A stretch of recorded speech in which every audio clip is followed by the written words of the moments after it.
नमस्कार और स्वागत है आपका स्टारडम क्रॉनिकल्स के इस खास एपिसोड में, जहां हम लेकर आएंगे एक ऐसी कहानी जो सिर्फ कहानी नहीं बल्कि इतिहास का एक जीवंत टुकड़ा है। लाहौर के दिल में छुपी एक जगह जो कभी कला और संस्कृति का मरकज थी, लेकिन आज अपने पुराने रंग रूप की एक धुंधला सी छवि बन गई है।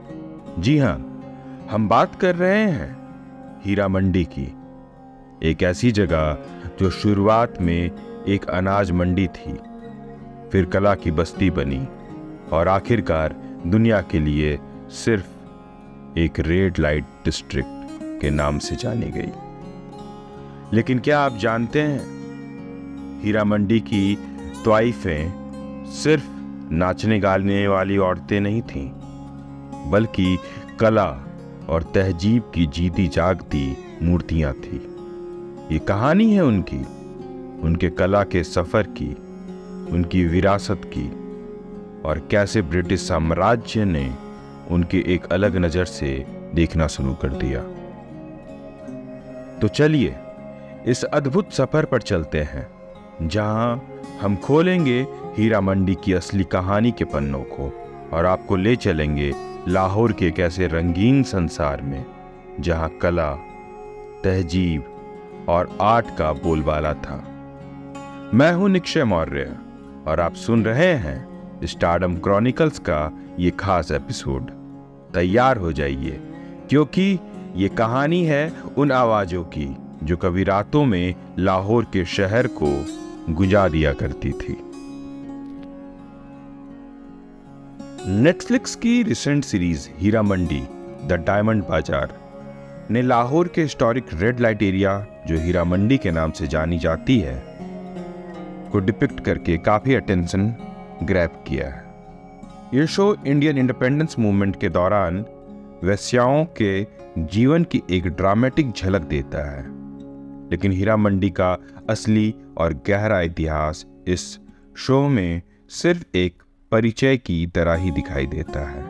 इस पॉडकास्ट का मकसद है हीरा मंडी की असल कहानी को समझना और उस कल्चरल और आर्टिस्टिक सेंटर को एक्सप्लोर करना जो अब आज की कहानियों में अक्सर गलत समझा जाता है और या गलत तरीके से दिखाया जाता है। हीरा मंडी की शुरुआत मुगल काल में हुई थी और इसका नाम महाराजा रंजीत सिंह के राज में उनके वजीर आजम हीरा सिंह के नाम पर पड़ा। पहले ये एक अनाज मंडी थी, लेकिन बाद में ये एक कल्चरल हब बन गई, जहां अलग अलग क्षेत्रों से त्वाइफें आके अपने कला का प्रदर्शन करती थी। ये प्रदर्शन उनके कला और सांस्कृतिक विरासत का उत्सव था, जो उस वक्त के रियासती घरानों और एलिटेन के पैट्रोनेज में फैली थी। हीरा मंडी की त्वाइफें या त्वाइफ सिर्फ इंटरटेनर्स नहीं थी, बल्कि ये सांस्कृतिक और कला की मूर्ति थी। इन्हें शायरी, गायकी और डांस में महारत हासिल थी और मुगल दरबार के सामाजिक और सांस्कृतिक जीवन में इनका एक खास रोल था। उनके सैलून्स ऐसे जगह थे जहां म्यूजिक और डांस के साथ पॉलिटिक्स, शायरी और दर्शन पर भी चर्चाएं होती थी। हीरा मंडी में एक लड़की का त्वाइफ बनने का सफर अक्सर पारिवारिक और आर्थिक जरूरतों में छुपा होता था।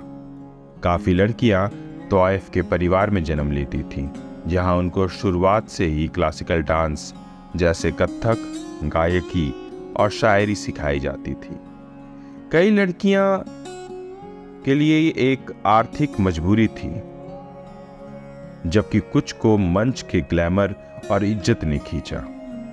ट्रेनिंग काफी सख्त थी, जिसमें हर एक हरकत और सुर को बिल्कुल सही तरह से पेश करना होता था। एक बार जब ये लड़कियां अपनी कला में निपुण हो जाती थी, तो वो हीरा मंडी के सैलून्स में परफॉर्म करती थी। उनका टैलेंट एक ऐसे ब्रिज की तरह था जो अतीत के शान और वर्तमान की कठोर हकीकतों के बीच में था। हीरा मंडी की तवाइफों के लिए एक खास सेरेमनी होती थी जिसे मिसी सेरेमनी कहा जाता था।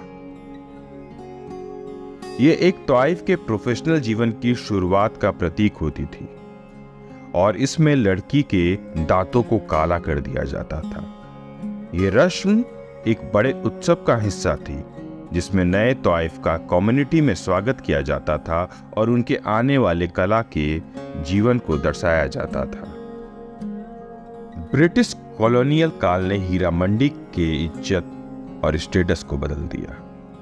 जो तवाइफ कभी अपनी आर्ट और बुद्धि के लिए रेस्पेक्ट की जाती थी, ब्रिटिश ऑफिसर्स के मोरलिस्टिक नजरिए के चलते उनका स्टेटस नीचे गिर गया। ब्रिटिश राज ने हीरा मंडी को एक रेड लाइट डिस्ट्रिक्ट बना दिया। इंडिया के आजादी के संघर्ष में हीरा मंडी एक पॉलिटिकल और सामाजिक एक्टिविज्म का सेंटर बन गई। काफी तवाइफों ने अपने असर और रिसोर्सेस को आजादी के लिए यूज किया। उन्होंने नेताओं और क्रांतिकारियों की मेहमान नवाजी की और ब्रिटिश राज के खिलाफ प्रोटेस्ट्स में भी हिस्सा लिया। इनके ब्रिटिश विरोधी कामों के चलते इन्हें अक्सर निशाना बनाया गया। आजादी के बाद और इंडिया पाकिस्तान के विभाजन के बाद हीरा मंडी का ज़वाल शुरू हो गया।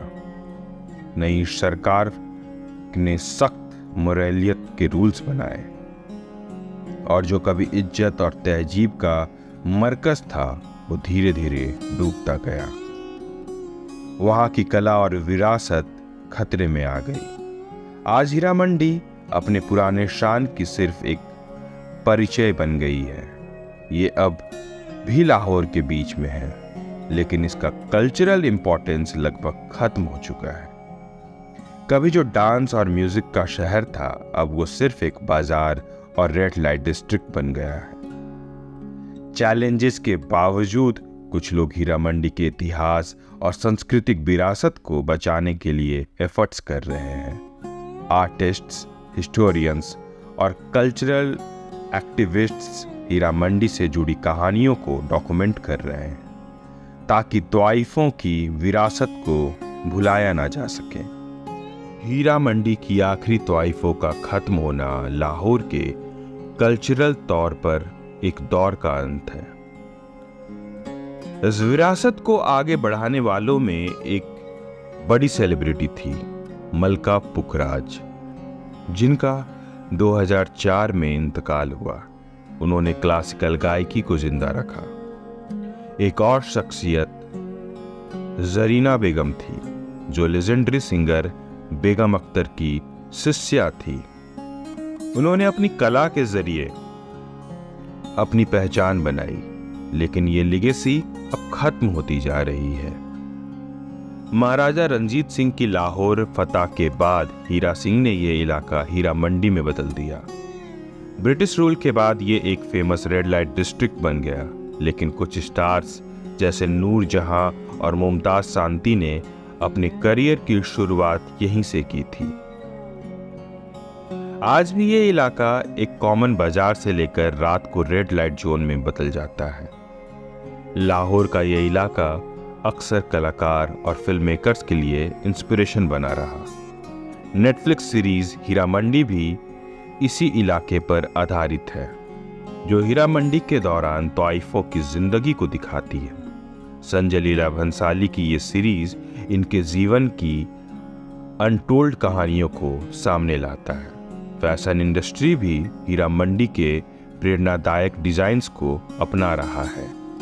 हीरा मंडी जैसी कल्चर सिर्फ साउथ एशिया तक सीमित नहीं है। जापान की जिएसा और फ्रांस की डेमी मोंडे इसी ट्रेडिशन के पैरेलल हैं, जहां महिलाएं एंटरटेनमेंट और आर्ट की कलाएं शोकेस करती थीं। तवाइफों का एक और काम है जो काफी लोग भूल गए हैं। 20th सेंचुरी की शुरुआत में जब ग्रामोफोन नई टेक्नोलॉजी के रूप में उभरा, तवाइफों का एक और महत्वपूर्ण योगदान सामने आया। ये तवाइफें पहली महिला गायिका थी जिन्होंने अपने गाने रिकॉर्ड किए और ग्रामोफोन पर अमर हो गई। ग्रामोफोन की आवाज़ों के थ्रू तोइफों ने अपने संगीत और कला को दूर दराज के लोगों तक पहुंचाया। उनकी आवाज़ें हर घर में सुनाई देने लगी और ये तोइफ जो कभी एक शहर तक सीमित थी, पूरी दुनिया के इंटरटेनमेंट का एक हिस्सा बन गई। आज के दौर में हीरा मंडी की तोइफों की कहानियां और विरासत काफ़ी हद तक धुंधला गई है, लेकिन तोइफों की कला का असर अब भी हमारे संगीत, डांस और लिटरेचर में जिंदा है। जैसे जैसे हम आगे बढ़ रहे हैं, ज़रूरत है कि हम इस विरासत को समझें और इन्हें एक सच्ची इज्जत दें जो इन्होंने अपने कला और कलाकार के रूप में हासिल की थी। आज के फिल्म मेकर्स और क्रिएटर्स जैसे संजय लीला भंसाली ने हीरा मंडी की कहानियां और वहां के जीवन को अपने काम में जिंदा रखा है। जैसे जैसे हम डिजिटल दौर में आगे बढ़ते हैं, ये कहानियां नए रूप ले रही हैं और हीरा मंडी जैसे शहरों की प्रेरणा आज भी फिल्म मेकिंग, फैशन और संगीत में देखी जा सकती है। भंसाली की हीरा मंडी सीरीज बस एक शुरुआत है। इसके जरिए दुनिया के सामने हीरा मंडी का असली रूप आएगा और दुनिया को ये पता चलेगा कि ये सिर्फ एक रेड लाइट डिस्ट्रिक्ट नहीं, बल्कि एक कल्चरल और आर्टिस्टिक हब था जो साउथ एशिया के इतिहास में एक अनोखी जगह रखता है। हीरा मंडी की कहानी कोई एक रेड लाइट डिस्ट्रिक्ट की कहानी नहीं है। ये कहानी है कला, तहजीब और एक कम्युनिटी की जो समय के साथ बदल गई, लेकिन अपनी विरासत में अमर है। नेटफ्लिक्स जैसे प्लेटफॉर्म्स और हीरा मंडी जैसे शोज इन कहानियों को दुनिया के सामने ला रहे हैं, लेकिन असली महत्वपूर्ण काम ये है कि हम इनके पिछले इतिहास को समझें और इनके प्रति सच्ची इज्जत रखें। इसलिए आज हम हीरा मंडी का नाम सुनते हैं तो हमें याद रखना चाहिए कि ये जगह एक ऐसी सांस्कृतिक मरजक का प्रतीक थी जहां कला, संगीत और तहजीब का उन्नत विकास हुआ था, और ये कहानी हमेशा याद रखी जानी चाहिए। धन्यवाद। ऐसे ही अन्य पॉडकास्ट के लिए, अन्य किस्सों के लिए, अन्य कहानियों के लिए सुनते रहिए हमारे पॉडकास्ट को और हमारे चैनल को सब्सक्राइब करना ना भूलें। अगर आपको हमारा पॉडकास्ट अच्छा लगता है तो इसे लाइक करें, शेयर करें और अपने दोस्तों को बताएं। धन्यवाद।